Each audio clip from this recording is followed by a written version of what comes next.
You may have heard of the sideways effect within the wine industry, but I'm almost certain that it's not what you think it is. For those who haven't seen the film, the sideways effect describes how the movie affected wine sales in the United States in the 4 or 5 years after its release. This effect has probably been most famously connected to the now immortal line uttered by Paul's character Miles when he says, "I am not drinking anything Merlot." As this line echoed across cinemas around the world, legend has it that the reputation of Merlot plummeted, and along with it went the sales of Merlot in wine aisles and specialty stores everywhere. The cultivar was henceforth banished from any fancy wine gatherings, and the fashion police put out a bolo on anyone barbaric enough to drink the stuff. Even here in South Africa, practically on the other side of the world from California, where the movie was set, I have heard that quote enough times over the last 20 years for me to believe comprehensively that Merlot was every bit as despised by the common wine drinker as it was by Miles in that famous moment. But given that Sideways the movie was released over 20 years ago,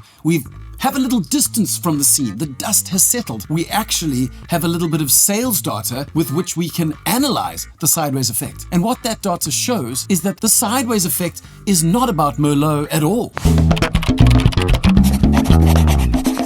Now, I do need to concede here that it is beyond debate that the movie Sideways had a drastic effect on the sale of wine in California and in the United States at large. But contrary to popular belief, that effect was not the plummeting of Merlot sales. In the 4 or so years after the movie released, Merlot sales barely budged at all.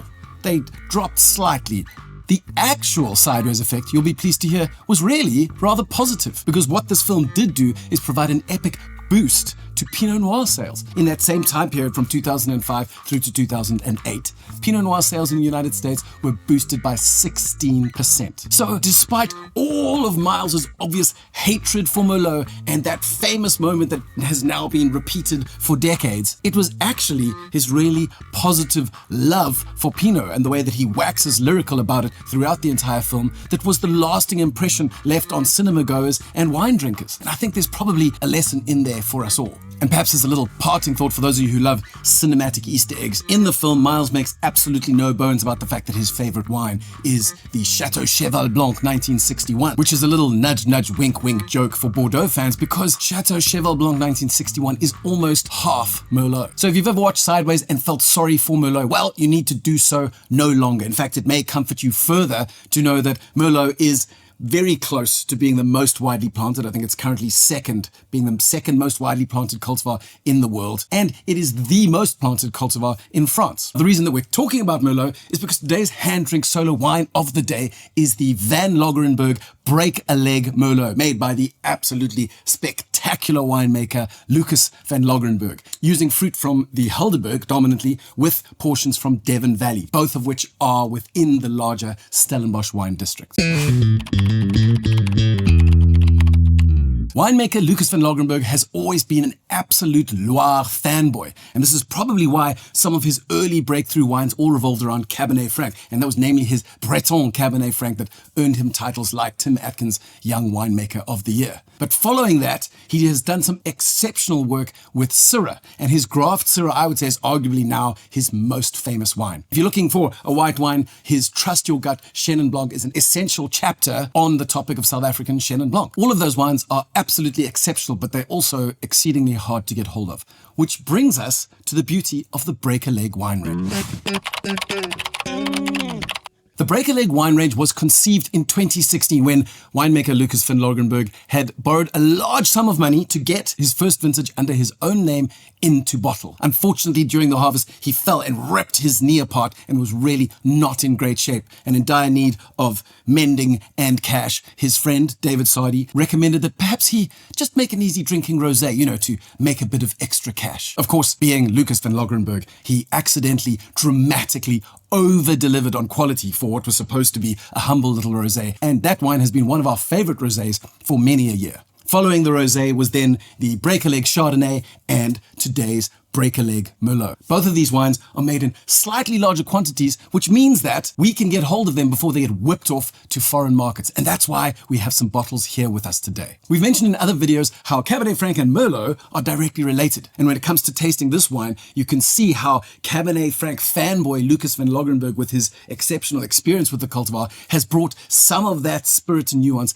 into this Merlot, which makes it a really rather exciting little bottle. But don't take my word for it. Let's get into the glass and see what he's prepared for us.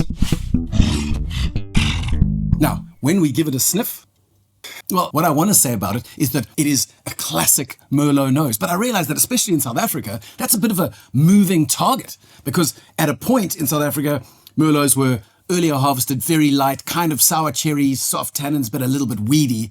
And then everyone criticized it for being exactly that. So winemakers, to their credit, took the criticism on board and then overcorrected and went all the way to the other end of the scale and started delivering these massive 15% big, bolshy, tannic, overly oaked Merlots with blue fruit and black fruit. And you really had these two extremes and winemakers kind of wandering between those 2 points. So when I say it's a totally classic Merlot nose, you'd be well within your right to say, what are you talking about? And I guess what I mean is that it is a broader textbook definition of what Merlot should be. And that textbook definition includes things like elements of red cherry fruit, beautiful, fresh Mediterranean herbs, thyme, sage, certainly a little hint of oak, perhaps a touch of cedar. And then the good ones will also have a little something extra, touches of purple flowers maybe, and some cacao nibs. In the very best examples, you have all of that, but ideally you have plush, rich, ripe, bluer fruit as a base, and over that you have more lively red cherry fruit with all the garnishing that goes on around it. So if you can find a Merlot that has those 5 components, lush black and blue fruit with brighter, juicier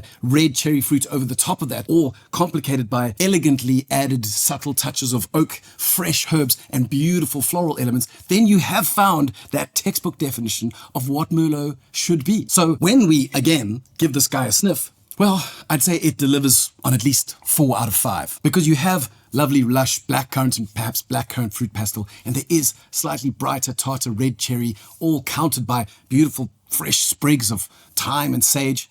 And then there is a very subtle oak effect, and that's mostly because in this particular wine, all of the barrels are only third fill and there is no new oak, but you definitely get a little touch of spice, perhaps a little bit of cinnamon and some nutmeg. Now, when we give it a sip, well, that really does run right down the center of the genre. I guess if I were to critique this wine at all, it would be that it's almost too safe. There's no shock value to it. This wine is medium-bodied. Even in its youth, the tannins are fairly soft, and there is a beautiful interplay between sweeter black fruit and slightly juicier red fruit. There's even, as a bonus, an added bit of joy on the tail where, as the fruit fades, there's a little puff of fresh mint, which really makes the wine quite Moorish. All in all, it's a fairly tidy, accessible example of the grape that perhaps demonstrates why this grape is so widely planted. Okay, so that's all we have time for today, but I have left links to 2 videos. One of them talks about Van Loggerenberg's Break a Leg Rosé, the inaugural vintage, and why we think it's such a great example of what a serious rosé can be.